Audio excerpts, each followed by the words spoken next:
Welcome to Bethlehem Bible Talks. Sapaan firman Tuhan dari hamba-hamba Tuhan Gemi Bethlehem. Kiranya firman Tuhan hari ini dapat memberkati kita semua.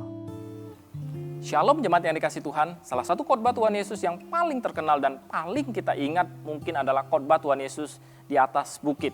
Keseluruhan khotbah ini dicatat dalam Matius pasal 5-7 dan juga dalam Lukas pasal 6 ayat 17-49 yang akan kita bahas hari ini. Dan kali ini kita akan membahas salah satu dari pengajaran Yesus ini, yaitu mengasihi musuh. Jikalau kita hanya mengasihi orang-orang yang baik kepada kita, maka kebaikan seperti itu tidak ada istimewanya sama sekali. Orang-orang berdosa pun melakukan hal itu. Kebaikan yang bersyarat bukanlah kebaikan. Bahkan hal demikian dapat menjadi sarana untuk memanipulasi orang lain. Dan di sini Tuhan Yesus mengajarkan bahwa kebaikan harus ditujukan pada objek yang tidak baik. Ayat ke-35, tetapi kamu kasihilah musuhmu dan berbuatlah baik kepada mereka dan pinjamkan dengan tidak mengharapkan balasan. Maka upahmu akan besar dan kamu akan menjadi anak-anak Allah yang maha tinggi. Sebab ia baik terhadap orang-orang yang tidak tahu berterima kasih dan terhadap orang-orang jahat. Orang Kristen seharusnya tidak memiliki musuh. Walaupun orang lain ada yang menganggap kita sebagai musuh mereka. Musuh sih tidak usah repot-repot dicari. Dengan berbuat baik saja kadangkala ada orang yang memusuhi kita. Walaupun demikian hal itu tidak boleh menghalangi kita dalam menunjukkan kebaikan. Ingatlah bahwa Yesus mati bagi kita waktu kita masih menjadi musuh Allah. Yesus tidak menunggu kita beriman dulu baru dia mati bagi kita di kayu salib.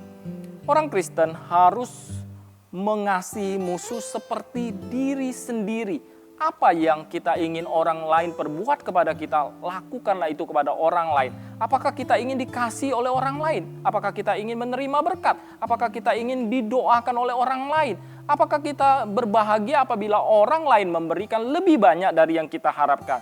Jika jawaban dari pertanyaan-pertanyaan ini adalah iya, maka kita pun harus mulai melakukannya terlebih dahulu kepada orang lain. Mengasihi musuh jelas bukanlah tugas yang mudah. Banyak orang gagal melakukannya, dibutuhkan alasan yang sangat kuat untuk melakukannya. Dan alasan terbaik adalah status kita sebagai anak-anak Allah. Karena sudah dikasih, seharusnya kita juga mengasihi orang lain, terutama mereka yang memusuhi kita. Sebagai anak-anak Allah, kita harus mencerminkan sifat Bapa kita. Hiduplah sesuai dengan status kita. Jika selama ini saudara merasa tidak memiliki alasan untuk mengasihi musuh-musuh saudara, apakah saudara memandang mereka terlalu hina dan tidak pantas mendapatkan kebaikan saudara? Apakah orang tersebut tidak kunjung berubah sesudah menerima perlakuan baik dari saudara? Ataukah ia justru menjadi semakin jahat kepada saudara? Berhentilah melihat siapa mereka. Mulai sekarang belajarlah melihat siapa kita. Kita adalah anak-anak Allah. Sudah sepantasnya kalau kita hidup seperti Bapa kita di sorga. Tuhan memberkati. Demikianlah Bible Talks hari ini. Tuhan Yesus memberkati.